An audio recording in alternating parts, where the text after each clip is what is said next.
My sister-in-law died horrifically and left her 2 kids without anywhere to go or anyone to take care of them. My husband wants to take them in, I don't, and he said I accept them or he will divorce me. Posted by you/Mountain Shadow 769. My husband, 32M, and I, 28F, have been married for 2 years and together for 5. Until now, I would have said that we had the perfect relationship, but right now it seems like that's over, and I'm not sure who the jerk is, if anyone.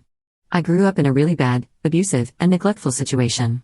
I've been to therapy and done the work, but there are still some issues that are just going to be permanent, I think.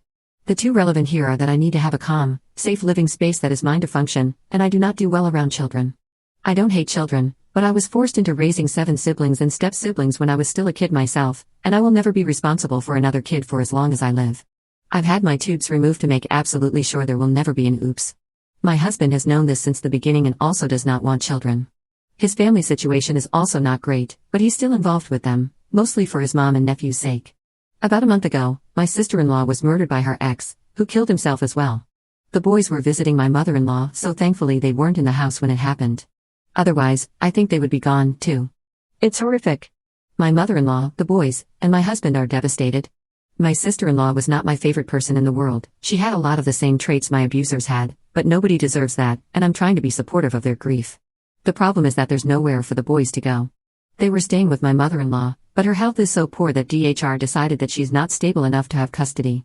Their father's family doesn't have anything to do with them, which is a long story by itself. My husband has a younger brother, but he has substance use issues and isn't in a good place to take on 2 kids.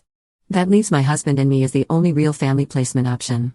My husband isn't thrilled about bringing kids into the situation, but he feels like he has to keep them out of foster care, which I understand. Here's the problem. I absolutely do not want these kids living under the same roof as me. It's a PTSD trigger, but also, they are, understandably for their situation, not the best behaved kids to start with. Add some hella trauma onto that, and those kids are going to need a lot of help. My husband swears that he will do everything for them, but I think he's being unrealistic.